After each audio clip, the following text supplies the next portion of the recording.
Hello student, मैं हूं योगेश कुमार चंद्रा और आपका वाईकेसी मैथ्स क्लासेस में स्वागत है। दोस्तों, आज मैं आप लोगों को मैथ्स का एक जो टर्म है, एक जो संख्या है, उसके बारे में बताऊंगा, जिसको हम कहते हैं सहअभाज्य संख्या अर्थात को प्राइम नंबर।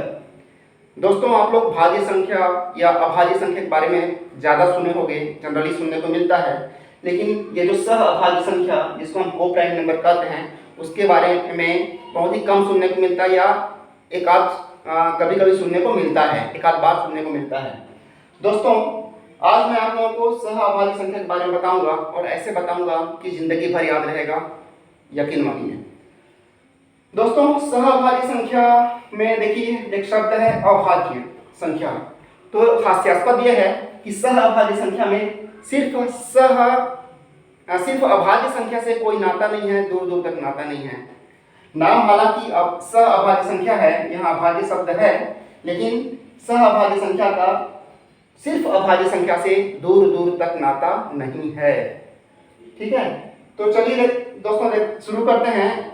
आप लोग जानते हैं भाज्य संख्या और अभाज्य संख्या। भाज्य संख्या क्या होता है? ऐसी संख्या जो एक और खुद के सिवा किसी अन्य से भी डिवाइड हो, किसी अन्य से विभाग चला जाए।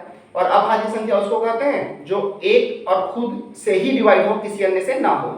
जैसे देखिए दोस्तों, हम भाज्य किसको बोलते हैं? भाज्य संख्या किसको बोलते हैं? ऐसी संख्या जो भाग चला जाए किसी और से, एक और खुद को छोड़ के किसी और से चला जाए। तो भाज्य संख्या में क्या आएगा? स्टार्टिंग में 4 आएगा, 5 नहीं आएगा। देखिए 1 2 3, एक ना तो भाज्य संख्या है ना ही अभाज्य संख्या है। ये क्वेश्चन में आता है कि एक क्या है, भाज्य संख्या है कि अभाज्य? तो एक ना तो भाज्य है नहीं अभाज्य। 2 अभाज्य है, 3 अभाज्य है, 4 भाज्य है, 5 अभाज्य है, 6 8 10 इस तरह से अनंत तक। ये हुआ भाज्य संख्या। अभाज्य संख्या में क्या आएगा दोस्तों? एक आएगा कि नहीं? तो एक नहीं आएगा, एक ना तो भाज्य है नहीं अभाज्य।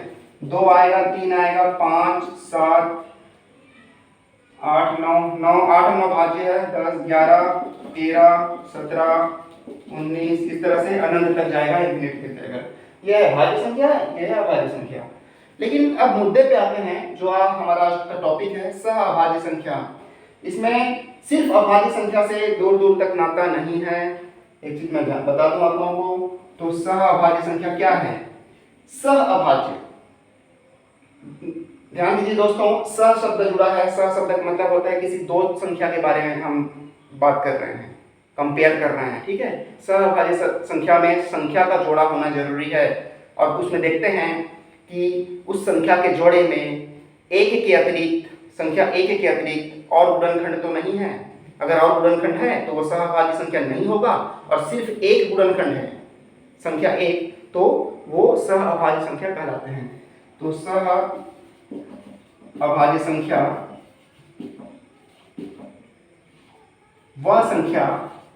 वह संख्या का जोड़ा, ध्यान दीजिए दोस्तों, सहअभाज्य संख्या में संख्या का जोड़ा जरूरी है। वह संख्या का जोड़ा, और ये जो संख्या है वो भाज्य संख्या भी हो सकता है, अभाज्य भी हो सकता है। इसलिए मैं बोला कि सहअभाज्य संख्या जो है सिर्फ अभाज्य संख्या से संबंध नहीं रखता। ठीक है, इसमें कोई भी संख्या हो सकता है, भाज्य भी और अभाज्य भी। वह संख्या, संख्या दो बार हो गया है। वह संख्या का जोड़ा जो या जिसका गुणनखंड, अर्थात फैक्टर सिर्फ एक हो, उसको हम कहते हैं, उस जोड़े को कहते हैं सहअभाज्य संख्या। एग्जाम्पल पहला क्या, फॉर एग्जाम्पल देखिए दोस्तों, 2 और 3, क्या 2 और 3 सहअभाज्य संख्या है? तो ध्यान दीजिए, 2 का हम अगर गुणनखंड निकालेंगे तो क्या होगा? 1 होगा और 2 होगा। 3 का गुणनखंड निकालेंगे तो 1 होगा और 3 होगा। तो ध्यान दीजिए, इसका जो उभयनिष्ठ गुणनखंड है, कॉमन फैक्टर है, वो क्या है? 1 है। तो सिर्फ 1 है। देखिए 2 इसमें है, 3 लेकिन, और 2 इसमें नहीं है, 3 इसमें नहीं है, तो सिर्फ एक ही उभयनिष्ठ गुणनखंड है, इसलिए 2 और 3 सहअभाज्य संख्या है। ओके, एग्जाम्पल 2, क्या 8 और 9 सहअभाज्य संख्या है। देखिए 8 का पहले गुणनखंड निकालेंगे तो एक गुणनखंड वह संख्या होती है जो उस दी गई संख्या को पूरी तरह से डिवाइड करे। तो 1 होगा, 2 चौके 8, 3 से नहीं जाता, 4 दूने 8, 5 से नहीं सीधा 8 से होगा, 9 का 1, 3 दिया 9 और 9 एकम 9। ठीक है, तो ध्यान दीजिए दोस्तों, इसमें उभयनिष्ठ गुणनखंड क्या होगा? उभयनिष्ठ मतलब जो दोनों में हो, एक दोनों में है, 2 इसमें नहीं है, 4 इसमें नहीं है, 8 इसमें नहीं है, मतलब 8 और 9 उभयनिष्ठ 8 और 9 सहअभाज्य संख्या है। ठीक, क्योंकि उसका उभयनिष्ठ सिर्फ एक है। ठीक है, एग्जाम्पल थर्ड। दोस्तों मैं बहुत सारे एग्जाम्पल दूंगा ताकि आप लोगों को क्लियर हो जाए। मैं अगर एग्जाम्पल लूं 8 और 10 का, तो क्या 8 और 10 सहअभाज्य संख्या है? ध्यान दीजिए दोस्तों, 8 भाज्य संख्या है, 10 भी भाज्य संख्या है, लेकिन सहअभाज्य संख्या हो सकता है। अभी देखेंगे कि होगा कि नहीं। 8 का जो गुणनखंड क्या होगा? 8, 1, 2, 4 और 8। 10 का गुणनखंड 1, 2 और 5 और 10। ठीक है, इसमें ओके। तो इसमें देखिए उभयनिष्ठ गुणनखंड क्या है? 1 भी है और 2 भी है। तो सिर्फ एक नहीं है बल्कि 2 भी है, इसलिए ये सहअभाज्य संख्या नहीं होगा। एक और एग्जाम्पल दोस्तों, इतना एग्जाम्पल बताऊंगा कि आप लोग को जिंदगी भर याद रहेगा, कभी भूलेंगे नहीं। एक एग्जाम्पल लेते हैं, चलिए मैं आप लोगों को 9 ले लिया और ले लिया 16। क्या 9 और 16 सहअभाज्य संख्या है?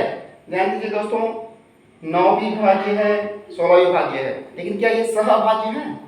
तो ध्यान दीजिए 9 का गुणनखंड 1, 3 और फिर सीधा 9 होगा। 16 का 1, 2 8 16, 3 4 4 16, 8 2 16 और 16। ध्यान दीजिएगा दोस्तों, इसका उभयनिष्ठ देखते हैं क्या क्या आएगा। उभयनिष्ठ गुणनखंड 1 उभयनिष्ठ आया, 3 इसमें नहीं है, 9 इसमें नहीं है, अतः 9 और 16 हमने गलत तो नहीं है। 3 4 5 6 7 8 ओके। तो ध्यान दीजिए इसका उभयनिष्ठ गुणनखंड क्या आएगा? 1 आएगा, अतः ये सहअभाज्य संख्या है। ठीक है, इस तरह से मान लो एक लास्ट एग्जांपल मैं बता रहा हूं आप लोगों को, 10 और 15 क्या सहअभाज्य संख्या है? तो ध्यान दीजिए 10 का हम निकालेंगे तो गुणनखंड 1 आएगा, 2 आएगा, 5 आएगा और 10 भी आएगा। ओके, 15 में 1 आएगा, 3 आएगा, 15 का गुणनखंड 5 आएगा और 15 आएगा। तो ध्यान दीजिए दोस्तों, इसका उभयनिष्ठ गुणनखंड कॉमन फैक्टर 1 है, 2 इसमें नहीं है, लेकिन 5 भी तो है, और जैसे ही 5 आया मतलब 1 को छोड़ के कुछ और आया तो ये सहअभाज्य संख्या नहीं है। ओके दोस्तों, मेरे ख्याल से इतना एग्जांपल काफी है और आप लोग सहअभाज्य संख्या के बारे में जान गए होंगे, को प्राइम नंबर के बारे में जान गए होंगे। तो मैं आज वीडियो यहीं पर बंद करता हूँ।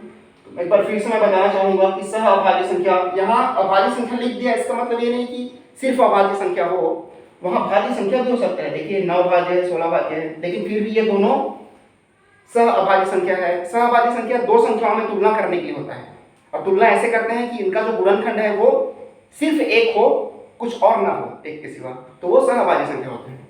तो याद रखने के लिए दोस्तों एक चीज जानिए कि सहअभाज्य संख्या पहली बात तो दो संख्याओं के गुणनखंड को कंपेयर करते हैं। अगर गुणनखंड सिर्फ एक है तो सहअभाज्य है, अन्यथा नहीं है। और दूसरी बात यह है कि सिर्फ इसमें अभाज्य संख्या हो, सिर्फ अभाज्य संख्या, ये जरूरी नहीं है, भाज्य हो सकता है, अभाज्य हो सकते हैं। ओके दोस्तों, तो मैं यहीं पे वाइंड अप करता हूँ। अगर वीडियो पसंद आए हो तो लाइक कीजिए, मेरे चैनल को सब्सक्राइब जरूर कीजिए, और अगर दोस्तों के साथ शेयर करना चाहें तो कर सकते हैं। ठीक है, ओके दोस्तों, मिलते हैं नेक्स्ट वीडियो में, तब तक के जय हिंद।